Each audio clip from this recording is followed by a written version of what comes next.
Cari guru privat atau bimbel online yang biayanya terjangkau. WA saya di 0856 9400 4148.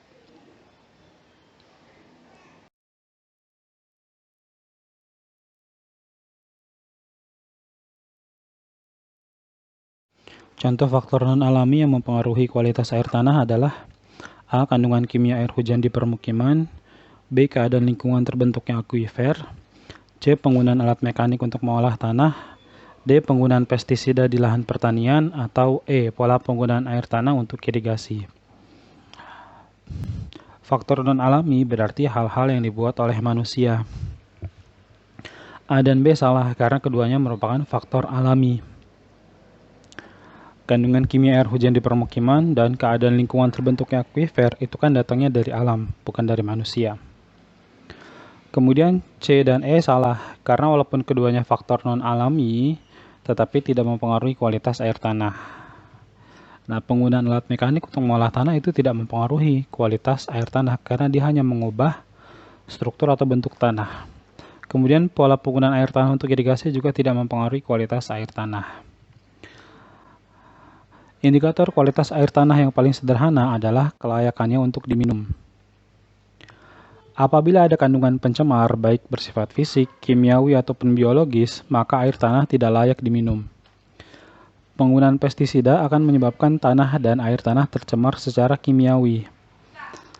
Jadi di sini jelas jawabannya yang D. Penggunaan pestisida di lahan pertanian. Teknik analisis dengan SIG untuk mengetahui luasan sempadan sungai seperti yang ditunjukkan pada gambar di atas adalah buffer, overlay, density, slope, atau intersect. Dalam SIG ada beberapa metode analisis, diantaranya yang pertama buffering atau analisis jangkauan. Analisis ini menggunakan perhitungan luas area atau jangkauan dari suatu objek. Gambar pada soal ini termasuk analisis buffering. Gambar tersebut menunjukkan aliran sungai di sebelah kiri dan daerah aliran sungai di sebelah kanan. Analisis buffering juga dapat digunakan untuk memetakan daerah yang terdampak kebocoran pipa gas, tumpahan minyak di laut, atau untuk menentukan radius daya serap konsumen dari suatu toko. Kemudian analisis berikutnya ada namanya overlay, artinya tumpang susun peta. Analisis ini mengkombinasikan beberapa peta dasar untuk menghasilkan sebuah peta turunan yang baru. Misalnya ketika ingin menganalisa kerawanan longsor di suatu wilayah, itu diperlukan data topografi, curah hujan, dan jenis tanah. Jadi di sini jawabannya A, buffer atau analisis jangkauan.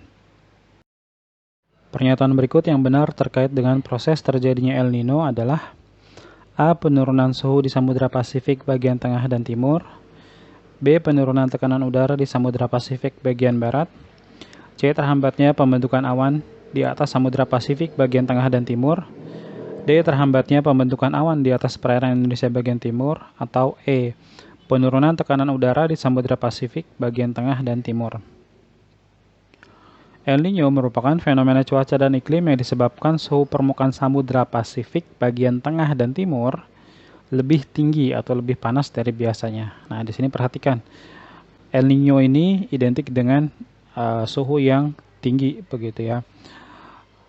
Jadi bukan penurunan suhu. Kemudian juga lokasinya adalah Samudra Pasifik bagian tengah dan timur.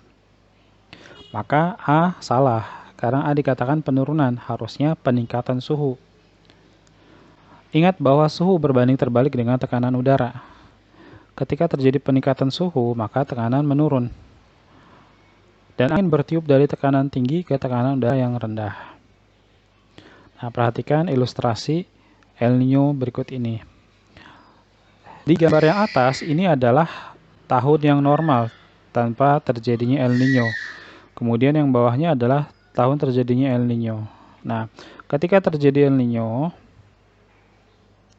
angin dari Indonesia dan Australia bertiup ke arah Samudra Pasifik bagian tengah dan timur.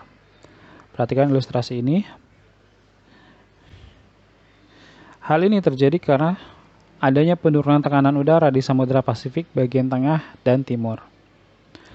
Jadi jawabannya yang E. Penurunan tekanan udara di Samudra Pasifik bagian tengah dan timur.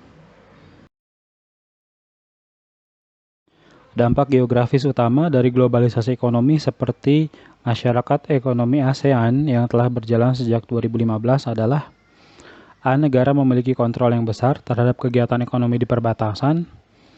B. Kepemilikan usaha lokal menyebabkan industri sulit untuk pindah. C. Konsentrasi produksi akan meningkat di kawasan industri utama.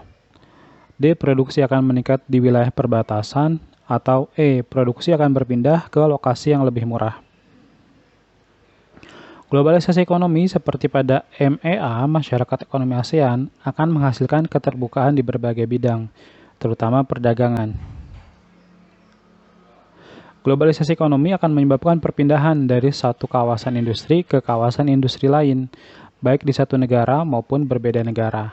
Perhatikan di sini, tujuannya untuk mendapatkan lokasi produksi yang lebih menguntungkan.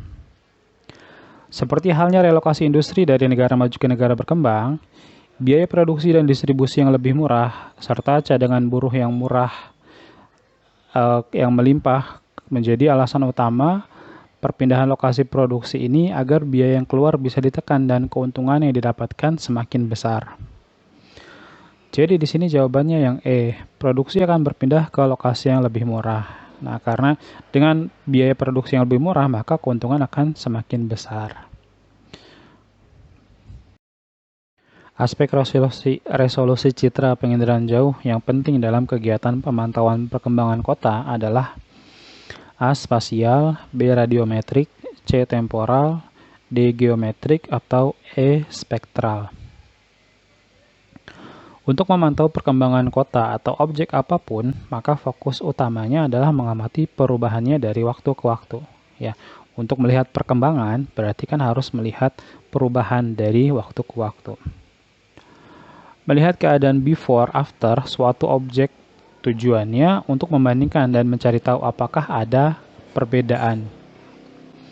Dalam penginderaan jauh, aspek citra ini disebut dengan citra temporal. Contoh citra temporal dapat kita lihat pada gambar di samping.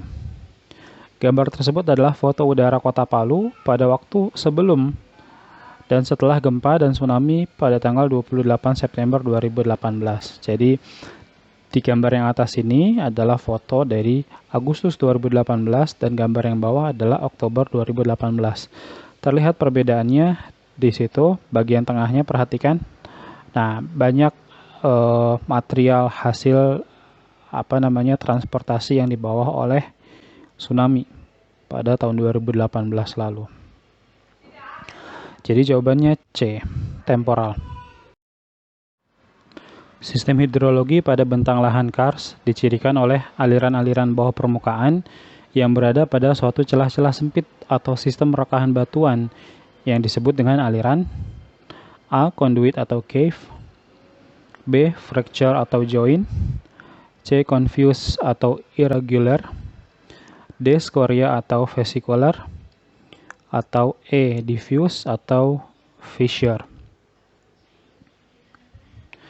Sistem hidrologi kars memiliki karakter tersendiri dengan adanya dominasi proses pelarutan, menjadikan lebih berkembangnya sistem aliran bawah permukaan dengan diferensiasi atau pembagian jenis komponen aliran rembesan yang disebut diffuse atau rekahan yang disebut fissure dan lorong atau yang disebut conduit. Nah, di sini ada dua ya. Jadi diffuse ini bisa dianggap sama dengan fissure.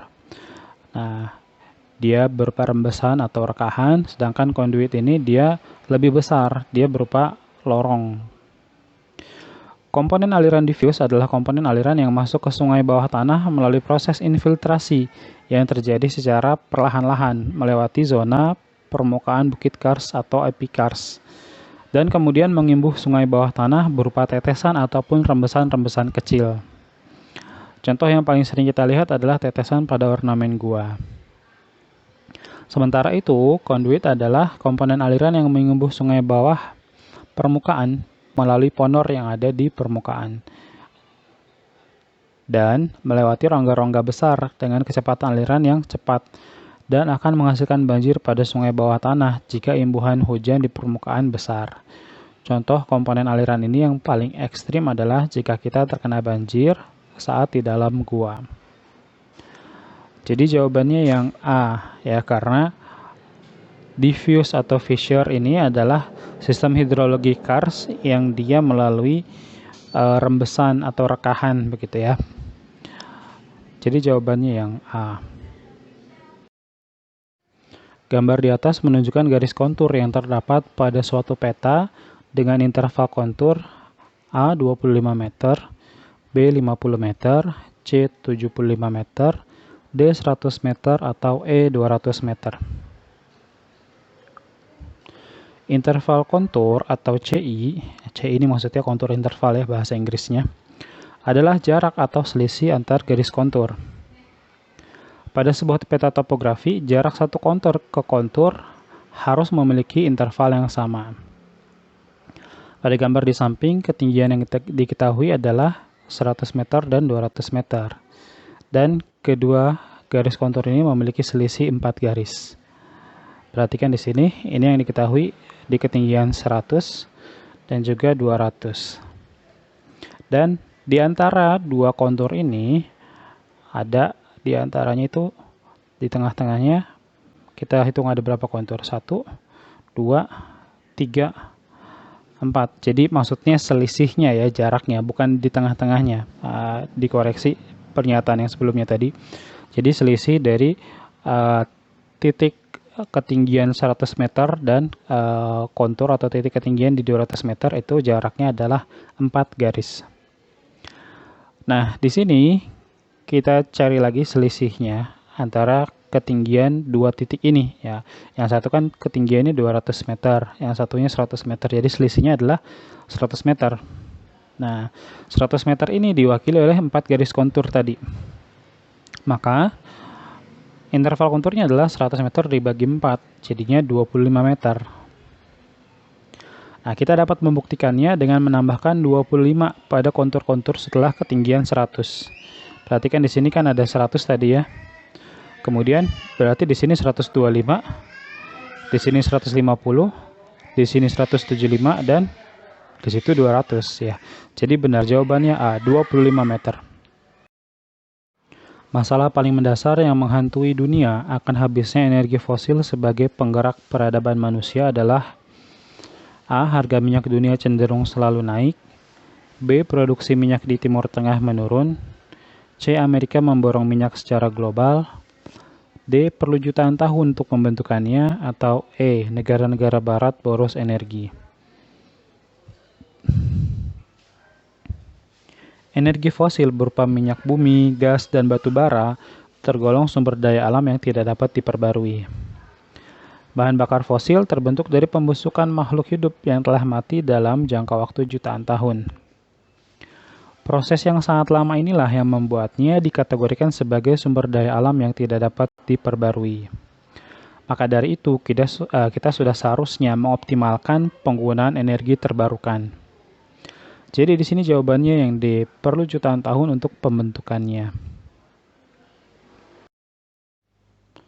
Contoh teknik analisis spasial menggunakan SIG yang diilustrasikan pada gambar di atas adalah A. Buffer, B. Overlay, C. Density, D. Zoom in, atau E. Zoom out. Ilustrasi tersebut menggambarkan tumpang susun peta. Ini merupakan salah satu teknik dalam SIG yang disebut overlay. Cara kerja teknik ini adalah dengan mengkombinasikan beberapa peta dasar untuk menghasilkan sebuah peta turunan yang baru. Contoh penerapan teknik ini salah satunya adalah pembuatan peta kerawanan longsor. Peta topografi, curah hujan, dan jenis tanah dipadukan sehingga dapat diketahui area mana saja yang rawan longsor dan area mana saja yang aman dari longsor. Nah, ini contohnya ada 3 peta dasar. Yang pertama topografi di desa X, yang kedua curah hujan di desa X, dan yang ketiga adalah jenis tanah di desa X. Nah, dari data peta topografi ini kita ketahui ketinggiannya. Kemudian dari peta curah hujan jelas tinggi atau rendahnya curah hujan, dan jenis tanah di sini kita akan mengetahui karakternya juga. Maksudnya apakah tanah ini tergolong tanah yang mudah tererosi atau tanah yang kuat terhadap erosi. Nah, Tiga peta ini dikombinasikan di tumpang susun sehingga bisa menghasilkan peta kerawanan longsor desa X. Nah, ini contoh ilustrasi dari teknik overlay. Jadi di sini jawabannya yang B, overlay. Arah gelombang datang yang menyudut terhadap garis pantai akan membentuk longshore drift yang membawa dan mengendapkan pasir di sepanjang garis pantai. Sebab pada setiap pantai akan terbentuk kisik dengan pola memanjang. Pernyataannya benar. Longshore drift dihasilkan dari perjalanan gelombang yang menyerong terhadap pantai. Ketika gelombang menghantam pantai pada sudut kurang dari 90 derajat, maka air dan sedimen bergerak karena gelombang terbawa secara menyerong terhadap pantai sesuai dengan arah gelombang. Nah, sedangkan alasannya di sini salah ya. Pada setiap pantai akan terbentuk kisik dengan pola memanjang, itu kalimat yang salah. Kisik adalah bentukan hasil endapan di pantai. Kisik hanya akan terbentuk di pantai landai dengan sedimentasi yang tinggi. Sedangkan di pantai curam dengan pengikisan yang lebih dominan tidak akan terbentuk kisik. Nah, karena di sini kalimatnya pada setiap pantai akan terbentuk kisik. Nah, itu kalimat yang salah. Ini kan semakna dengan selalu, kemudian pasti begitu ya. Dan ingat bahwa ketika muncul kata-kata yang menunjukkan sesuatu yang mutlak, selalu, pasti, di format soal sebab akibat seperti ini, atau format petunjuk B seperti ini, itu bisa kita curigai sebagai kalimat yang salah. Ingat ya. Jadi kalau mengandung kata selalu, pasti, atau menunjukkan sesuatu yang mutlak begitu. Nah, biasanya itu salah. Walaupun memang perlu ditinjau ulang gitu. Perlu diperhatikan, dicek dengan seksama. Nah, tidak selalu salah, tapi biasanya salah. Dan ini termasuk pada setiap pantai. Nah, ini kan semakna dengan selalu begitu ya, terbentuk kisik. Ini kalimat yang salah. Benar salah jadinya jawabannya C. Pemetaan atau penyusunan peta kawasan rawan bencana KRB Gunung Merapi merupakan bagian dari kegiatan mitigasi bencana. Sebab peta kawasan rawan bencana Gunung Merapi menggambarkan jumlah dan distribusi keruangan korban erupsi. Pernyataannya benar. Kegiatan mitigasi bencana merupakan upaya yang dilakukan untuk meminimalkan risiko bencana. Pemetaan atau peta kawasan rawan bencana atau KRB Gunung Merapi merupakan bagian dari kegiatan mitigasi bencana. Contoh lain upaya mitigasi bencana diantaranya adalah pemetaan daerah rawan bencana seperti longsor atau banjir, pemetaan dampak bencana letusan gunung berapi, misalnya daerah jangkauan awan panas, hujan abu, dan lainnya. Kemudian pembangunan rumah, kantor, dan prasarana fisik tahan gempa seperti yang dilakukan di Jepang. Nah, alasannya di sini salah ya. Peta kawasan rawan bencana Gunung Merapi menggambarkan jumlah dan distribusi keruangan korban erupsi, itu adalah kalimat yang salah. Peta kawasan rawan bencana Gunung Merapi menggambarkan wilayah mana saja yang berisiko terkena dampak erupsi. Dan ini termasuk upaya yang dilakukan sebelum terjadinya bencana. Sedangkan jumlah dan distribusi keruangan korban erupsi merupakan data yang muncul setelah bencananya terjadi. Jadi di sini jawabannya C karena pernyataannya benar tapi alasannya salah. Bunga Edelweiss atau Anaphalis javanica adalah tumbuhan endemik zona alpina di berbagai pegunungan tinggi yang ada di Indonesia. Sebab Edelweiss merupakan tumbuhan pelopor karena mampu mempertahankan kelangsungan hidupnya di atas tanah yang tandus. Pernyataannya benar. Anaphalis javanica yang dikenal secara populer sebagai Edelweiss Jawa atau bunga senduro adalah tumbuhan endemik zona alpina atau montana di berbagai pegunungan tinggi di Nusantara. Nah, ini contoh dari gambar bunga Edelweiss. Alasannya benar. Edelweiss merupakan tumbuhan pelopor bagi tanah vulkanik muda di hutan pegunungan dan mampu mempertahankan kelangsungan hidupnya di atas tanah yang tandus.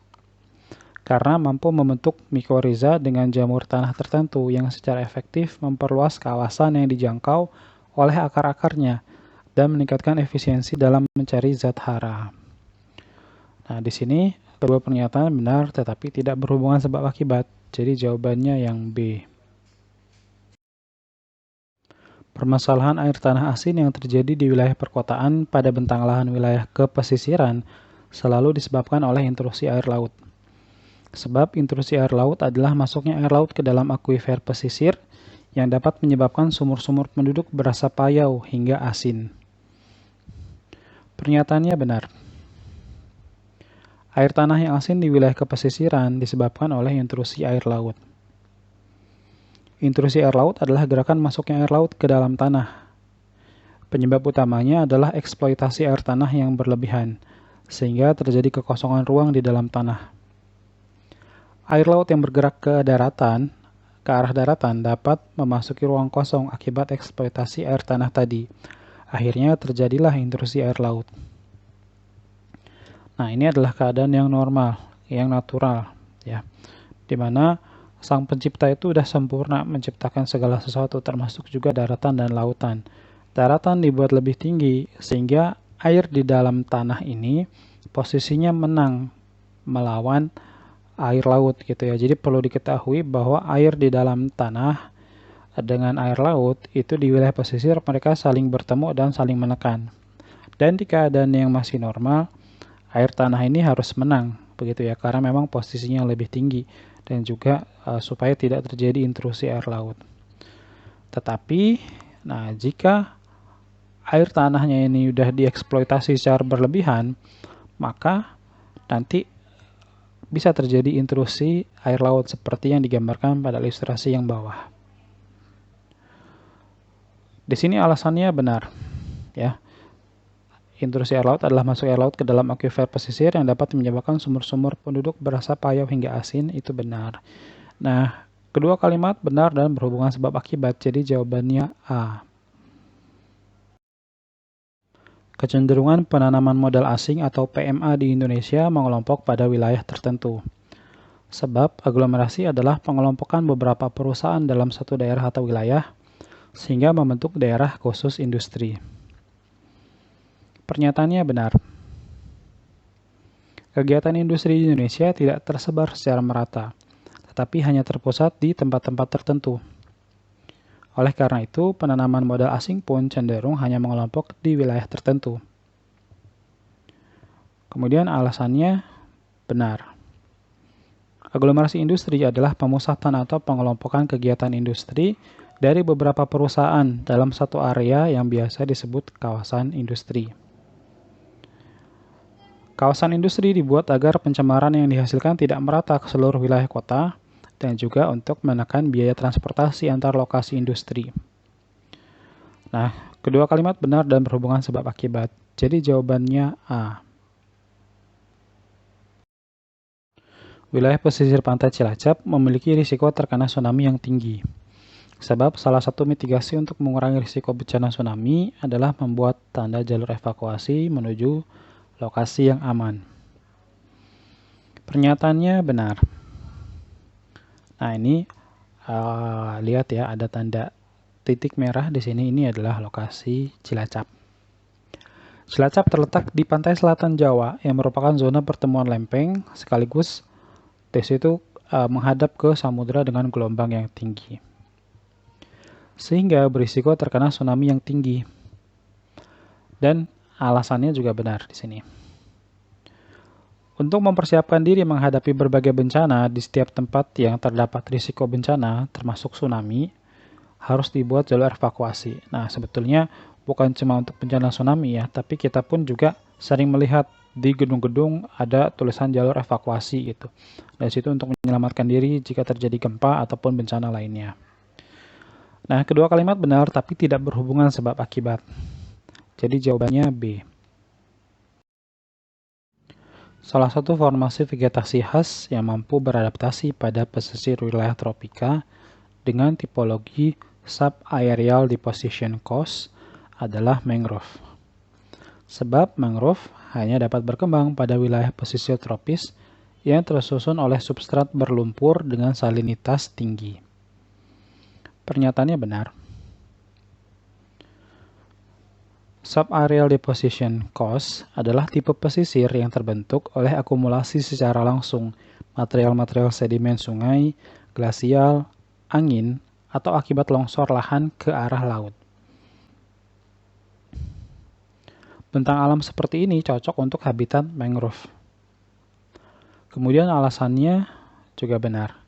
Habitat mangrove hidup ini disebut subareal deposition cost. Nah, deposition itu artinya pengendapan.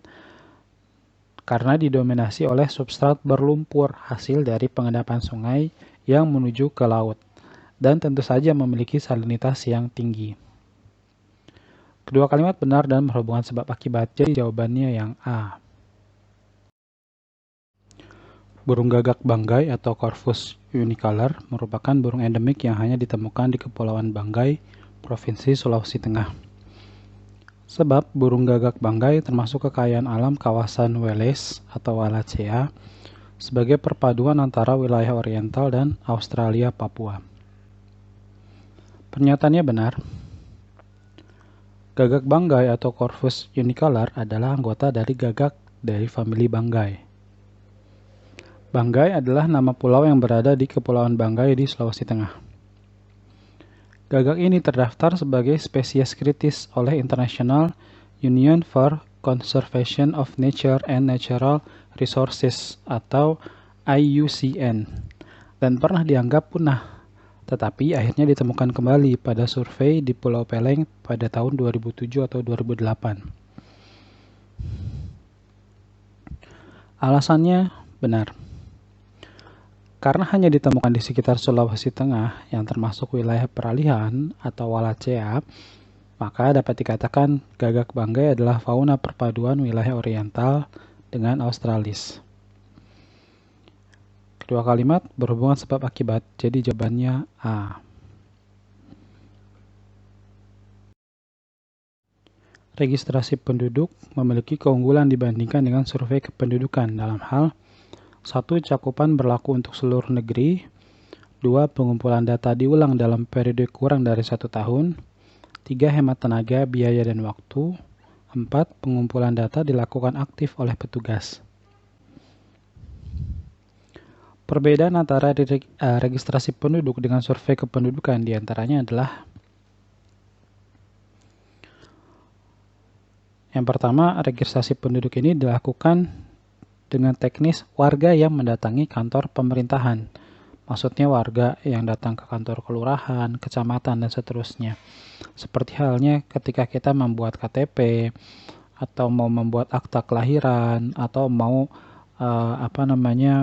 memberitahukan ada kematian dan catatan sipil lainnya, nah maka warga yang mendatangi kantor pemerintahan. Sedangkan survei kependudukan ini dilakukan dengan petugas yang berkeliling mendatangi warga ke rumah-rumah. Berikutnya, di registrasi penduduk, pemerintah tidak memerlukan tenaga, waktu, dan biaya khusus untuk melakukan registrasi. Karena ini adalah kegiatan yang terus-menerus dilakukan, begitu ya. Memang sudah ada petugasnya di kelurahan, di kecamatan, dan seterusnya. Sedangkan pada survei kependudukan, pemerintah memerlukan tenaga, waktu, dan biaya khusus untuk melakukan survei kependudukan. Nah, jadi di sini nomor 3-nya benar ya, hemat tenaga, biaya, dan waktu. Kemudian registrasi penduduk ini tidak ada ketentuan waktu karena tadi sudah disebutkan bahwa registrasi ini dilakukan terus-menerus begitu ya. Orang membuat KTP kan bisa jadi ada setiap hari yang datang gitu karena orang berbeda-beda umurnya. Kemudian juga ada yang membuat akta kelahiran, ada yang memberitahukan tentang kematian dan berbagai catatan sipil lainnya. Nah, sedangkan survei kependudukan itu biasanya dilakukan antara periode sensus. Jadi kalau sensus itu setiap 10 tahun, survei ini di tengah-tengahnya ya. Jadi katakanlah misalnya dilakukan sensus 2010. Nah, baru kan akan dilakukan lagi 2020. Maka di 2015-nya itu di tengah-tengahnya. Jadi setiap 5 tahun dilakukan survei. Kemudian registrasi penduduk ini akan menjangkau seluruh penduduk karena semuanya harus melaporkan. Misalnya ada kelahiran, ada kematian, dan berbagai peristiwa yang berkaitan dengan catatan sipil lainnya. Sedangkan survei ini hanya mengambil sampel, hanya menjangkau sebagian penduduk aja. Nah, jadi nomor 1 juga benar. Nomor 2, pengumpulan data diulang dalam periode kurang dari 1 tahun. Nah, bukan diulang ya, karena maksudnya adalah ini dilakukan terus-menerus, tapi bukan berarti diulang, karena maksudnya adalah setiap orang membuat KTP kan hanya sekali, dan mungkin ketika zaman dulu masih harus diperpanjang, mereka akan datang setiap 5 tahun gitu. Nah, berlangsung terus-menerus tapi bukan berarti diulang. Nah, karena kan orang tidak mungkin setiap hari dalam waktu kurang dari 1 tahun datang ke kantor kelurahan atau kecamatan untuk mencatatkan ini, mencatatkan itu. Itu kan cuma sesekali saja, dan maksudnya terus-menerus di sini adalah pergantian antara warga satu dengan warga yang lain. Kemudian pengumpulan data dilakukan aktif oleh petugas salah. Nah, karena petugasnya pasif, mereka cukup standby di kantor mereka masing-masing karena warga yang akan mendatangi mereka. Jadi di sini jawabannya B, 1 dan 3. Pernyataan yang benar berdasarkan pembacaan dan analisis gambar adalah 1. Kantor Kecamatan Bunga terletak di Desa Anggrek. 2. Akses dari Desa Kenanga menuju Desa Melati harus melalui Desa Anggrek dan Desa Mawar. 3. Desa Kenanga tidak berbatasan dengan Desa Mawar. 4. Desa Melati berbatasan dengan 3 desa lainnya. Nah, ini termasuk soal yang tidak bisa dijelaskan dengan teks ya, karena kita harus membaca dan menganalisis gambar ini. Kita lihat lagi pernyataan yang pertama, kantor Kecamatan Bunga terletak di Desa Anggrek. Di mana kantor kecamatannya? Lihat di legenda, ini simbolnya dengan gambar kotak ya. Ini kantor Kecamatan Bunga. Apakah benar dia terletak di Desa Anggrek? Nah, ternyata benar ya. Dia terletak di Desa Anggrek. Kemudian nomor 2-nya, akses dari Desa Kenanga menuju Desa Melati harus melalui Desa Anggrek dan Desa Mawar. Tadi nomor 1 sudah benar. Nah, sekarang kita lihat nomor 2-nya. Akses dari Desa Kenanga menuju Desa Melati harus melalui Desa Anggrek dan Desa Mawar. Nah, perhatikan di sini aksesnya itu sudah saya tandai dengan warna biru ya. Jadi di sini maksudnya akses adalah jalan. Nah, jalan itu yang dia digambarkan dengan garis hitam tebal di sini. Jadi simbol garis di sini kan ada 3, ada jalan, batas kecamatan, dan batas desa. Batas kecamatan dan batas desa itu ada titik-titik, ada putus-putusnya. Sedangkan yang jalan ini yang garis sambung semua ya, yang di sini paling tebal. Dan di sini sudah saya tebalkan lagi dengan warna biru. Nah, penghubung antara Desa Kenanga menuju Desa Melati, dan ternyata benar ya, harus melalui Desa Anggrek dan Desa Mawar. Nah, kemudian yang nomor 3, Desa Kenanga tidak berbatasan dengan Desa Mawar. Kita lihat Desa Kenanga di sini, Desa Mawar di sini. Jadi benar ya, kedua desa ini sama sekali tidak ketemu, tidak berbatasan secara langsung. Kemudian yang nomor 4, Desa Melati berbatasan dengan desa lainnya. Mana Desa Melati? Nah, ternyata ada di sini. Dia berbatasan dengan desa lainnya kah? Dengan 3 desa lainnya, dengan Desa Mawar, Anggrek, dan Kenanga? Jawabannya iya. Nah, perhatikan di sini yang warna biru di bawah itu jalan ya, bukan batas wilayah. Jadi Desa Melati ini memang menempel dengan Desa Mawar, Desa Anggrek, dan Desa Kenanga. Jadi semuanya benar. Jawabannya E. Menjaga keberlangsungan dan kelestarian sumber daya alam sebagai tujuan pembangunan berwawasan lingkungan mengandung makna: 1. Perlindungan terhadap sistem penyangga kehidupan. 2. Pemeliharaan keanekaragaman sumber daya alam dan ekosistem yang ada. 3. Pemanfaatan secara lestari sumber daya alam dan ekosistemnya. 4. Pemanfaatan sumber daya alam sebanyak potensi dan cadangannya. Pembangunan berkelanjutan dan berwawasan lingkungan adalah kegiatan pembangunan yang memperhatikan keberlangsungan generasi masa depan. Kita yang hidup di masa sekarang harus memikirkan ketersediaan dan kelestarian sumber daya alam untuk generasi anak cucu kita nanti. Maka perlu dilakukan upaya seperti nomor 1 ya, perlindungan terhadap sistem penyangga kehidupan.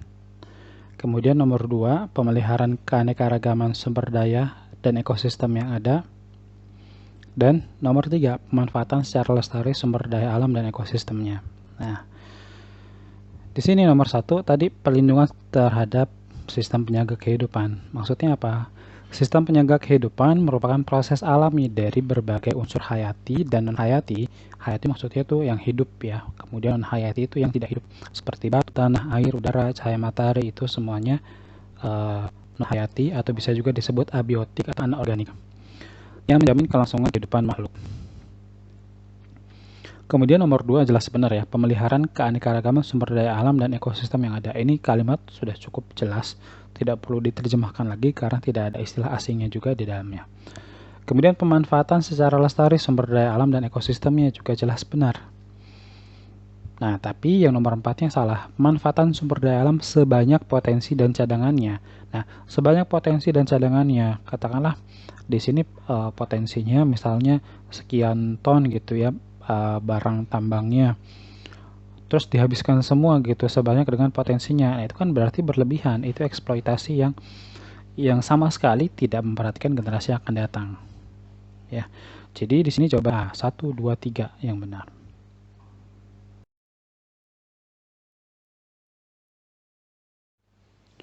Ketertinggalan wilayah-wilayah pulau kecil di kawasan timur Indonesia antara lain disebabkan oleh faktor 1. Iklim kering dengan curah hujan rendah. 2. Geologis batuan induk yang miskin hara.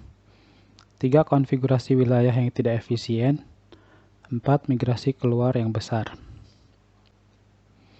Nah, di sini nomor 1-nya benar ya, bahwa kawasan timur Indonesia ini punya iklim kering dengan curah hujan yang rendah. Benar. Karena memang sifat iklim Indonesia itu salah satunya adalah semakin ke timur, semakin berkurang curah hujannya.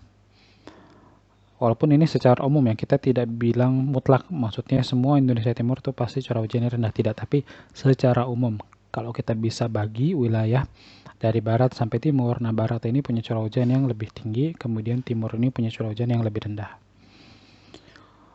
Kemudian geologis batuan induk yang miskin hara ini benar.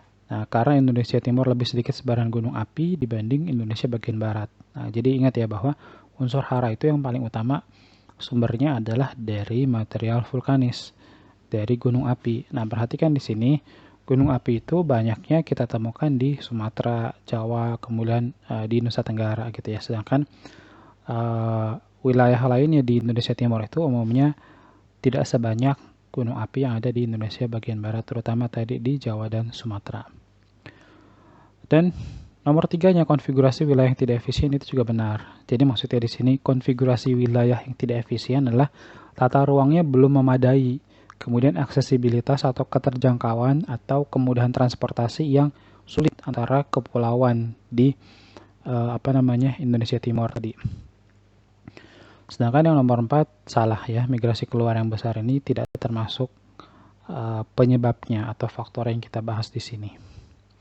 Jadi jawabannya A, 1, 2, 3. Persyaratan khusus yang menyebabkan tidak semua perairan laut dangkal terdapat terumbu karang adalah 1. Paparan benua didasari batuan yang keras. 2. Paparan benua mempunyai kemiringan landai hingga datar. 3. Air laut jernih dan cahaya matahari mencapai dasar paparan benua. 4. Tidak terpengaruh oleh aktivitas vulkanik maupun tektonik. Nah, jadi maksud dari soal ini adalah bicara tentang syarat habitat terumbu karang. Terumbu karang dapat hidup di habitat dengan karakteristik yang pertama, temperaturnya harus hangat ya, tapi tidak boleh terlalu panas. Suhu optimum untuk pertumbuhan terumbu karang adalah sekitar 23 sampai 25 derajat Celcius. Nah, kenapa tadi saya katakan tidak boleh terlalu panas? Karena justru suhu yang terlalu tinggi akan mematikan terumbu karang ya. Tandanya terumbu karang yang mati adalah dia bleaching alias dia memutih gitu. Kemudian berikutnya terang dan dangkal. Terumbu karang hidup bersimbiosis dengan alga yang berfotosintesis. Berarti butuh cahaya matahari kan fotosintesis. Nah, jadi tempat tumbuhnya harus kayak sinar matahari. Nah, jadi kita perlu ketahui bahwa terumbu karang ini hidupnya di perairan yang dangkal ya. Makanya dia tidak terlalu jauh dari pantai. Nah, dan cuma di kedalaman sekian puluh meter biasanya. Kemudian suplai sedimennya rendah, maksudnya tanpa polusi alias airnya jernih di sini. Ini ada hubungannya dengan syarat kedua tadi, yaitu terang. Nah, terlalu banyak sedimen dalam air laut akan membuat suasana lebih gelap, sehingga cahaya untuk fotosintesis berkurang. Selain itu, pasir dan lempung dapat menyumbat mulut koral, sehingga menghambat asupan nutrisinya. Kemudian, yang keempat, arusnya harus tenang. Nah, arus yang bergejolak dapat mengganggu kestabilan terumbu karang. Dia dapat merusak bagian-bagian tubuhnya dan membuat suhu berubah-ubah. Jadi arus laut di sekitarnya harus tenang. Nah, ini akan didapatkan di daerah yang tidak terpengaruh oleh aktivitas tektonik maupun vulkanik, kemudian juga di paparan benua yang landai hingga datar, terutama di paparan benua yang landai hingga datar ini ya, karena pantai yang landai itu kan arusnya lebih tenang ketimbang pantai yang curam, apalagi kalau dia menghadap ke samudera. Nah, pantai yang menghadap ke samudera itu umumnya tidak memiliki terumbu karang di situ. Kemudian tektonik pasif. Nah, tektonik pasif ini seperti yang udah disebutkan di pernyataan nomor 4 itu, tidak terpengaruh oleh aktivitas vulkanik maupun tektonik. Ya. Terumbu karang paling baik hidup di daerah tepi benua yang pasif, karena relatif lebih tenang. Jadi, istilahnya nggak boleh ada gangguan banget gitu ya. Terumbu karang ini dalam tanda kutip termasuk makhluk hidup yang manja. Maksudnya adalah dia itu harus di air yang bersih, yang jernih, yang hangat. Tidak boleh terlalu dingin, tidak boleh terlalu panas, begitu. Kemudian juga arusnya tidak boleh terlalu kuat. Kemudian salinitasnya harus sesuai. Salinitas ini kadar garam ya. Salinitas yang tepat bagi pertumbuhan terumbu karang itu sekitar 25-35 per mil. Kemudian terakhir kayak nutrisi, jelas ya. Karena terumbu karang juga makhluk hidup dan setiap makhluk hidup itu butuh makan. Jadi butuh nutrisi, butuh asupan. Nah, maka di sini semuanya benar. Paparan benua didasari batuan yang keras. Kemudian paparan benua mempunyai kemiringan landai hingga datar. Air laut jernih dan cahaya matahari mencapai dasar paparan benua dan tidak terpengaruh oleh aktivitas vulkanik maupun tektonik. Semuanya benar. Jadi jawabannya E. Hutan dapat dikelompokkan berdasarkan iklim pembentuknya ke dalam kategori sebagai berikut. 1. Hutan hujan tropis, 2. Hutan musim, 3. Hutan iklim sedang, 4. Hutan sabana. Nah, yang nomor 1 benar ya. Hutan hujan tropis ini adalah bioma atau hutan yang punya ciri curah hujannya tinggi. Nah, paling tidak dia punya curah hujan 1200 mm per tahun dan juga memiliki kelembapan yang tinggi. Kemudian hutan musim ini juga benar, termasuk hutan yang terbentuk karena pengaruh iklim. Maksudnya dikelompokkan berdasarkan iklim begitu ya. Karena kan nanti ada juga istilahnya hutan yang dikelompokkan berdasarkan keanekaragaman pohonnya. Ada hutan homogen, ada hutan heterogen.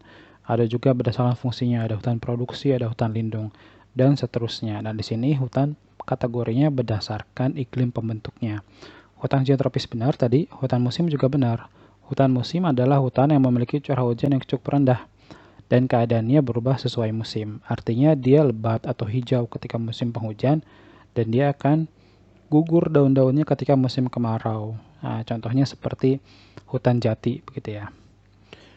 Berikutnya, hutan iklim sedang ini juga benar. Nah, dari namanya aja hutan iklim sedang. Ini hutan yang terletak di wilayah yang beriklim sedang alias 23,5 sampai 66,5 derajat di lintang utara ataupun lintang selatan. Nah, hutan iklim sedang ini sebetulnya dia punya kemiripan dengan hutan musim ya. Maksudnya dia juga keadaannya dipengaruhi oleh musim, artinya dia tidak selalu lebat daun-daunnya. Berikutnya hutan sabana ini juga benar. Nah, sabana ini juga sebetulnya bisa disebut bukan hutan tapi padang rumput. Nah, tumbuh pada daerah dengan curah hujan yang rendah dan tidak teratur. Jadi seperti yang kita miliki di Nusa Tenggara ya. Nah, kalau ini sepertinya hutan yang ada di Afrika ilustrasi di sini. Cuma intinya penyebabnya adalah sama. Nah, sabana itu atau padang rumput itu akan terbentuk apabila suatu daerah punya curah hujan yang rendah, kemudian dia tidak teratur hujannya. Nah, jadi bukan ekstrim kering, jadi rendah gitu ya. Karena kalau ekstrim kering itu dia nanti jadinya gurun. Nah, curah hujannya ini rendah, tapi bukan ekstrim rendah atau ekstrim kering. Kemudian ada hujan tapi tidak teratur. Jadi di sini jawabannya E, karena semuanya benar.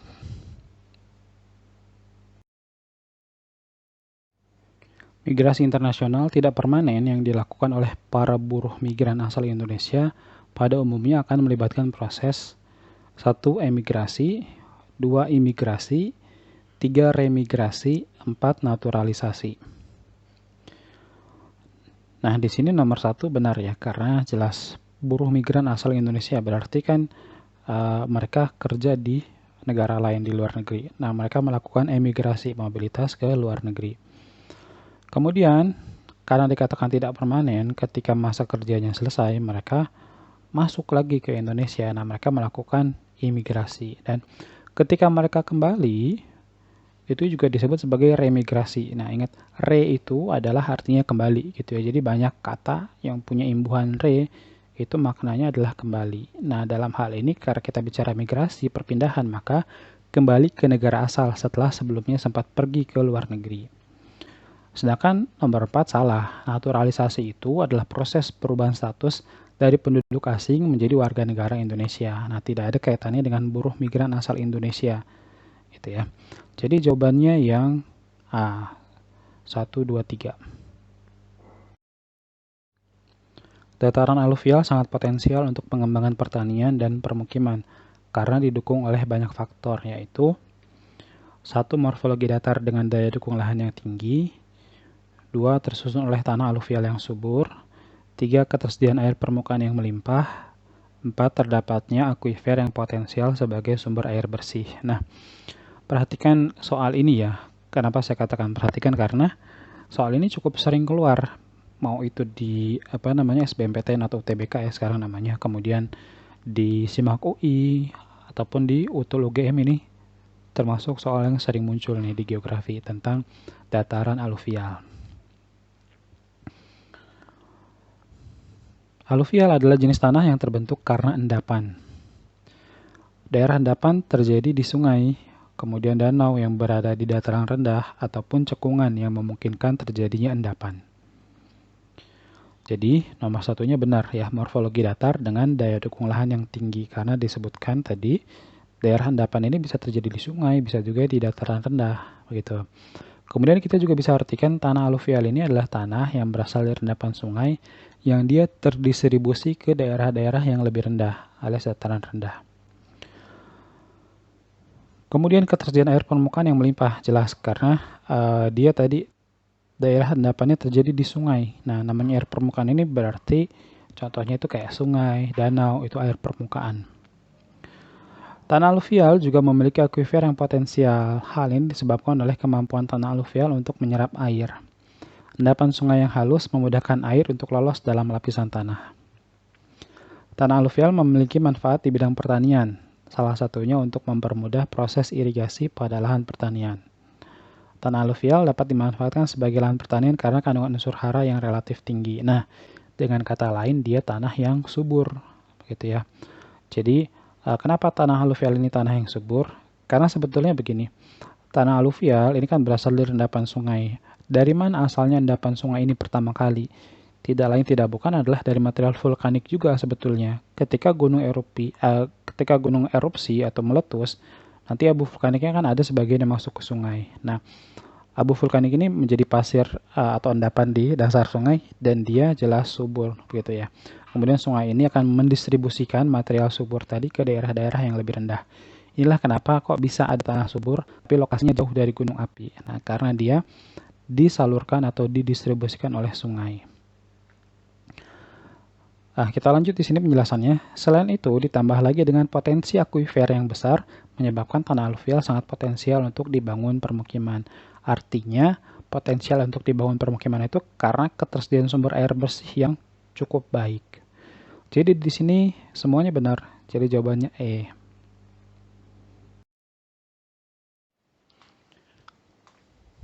Ada kritik, sanggahan, atau pertanyaan? Silakan sampaikan di kolom komentar. Terima kasih.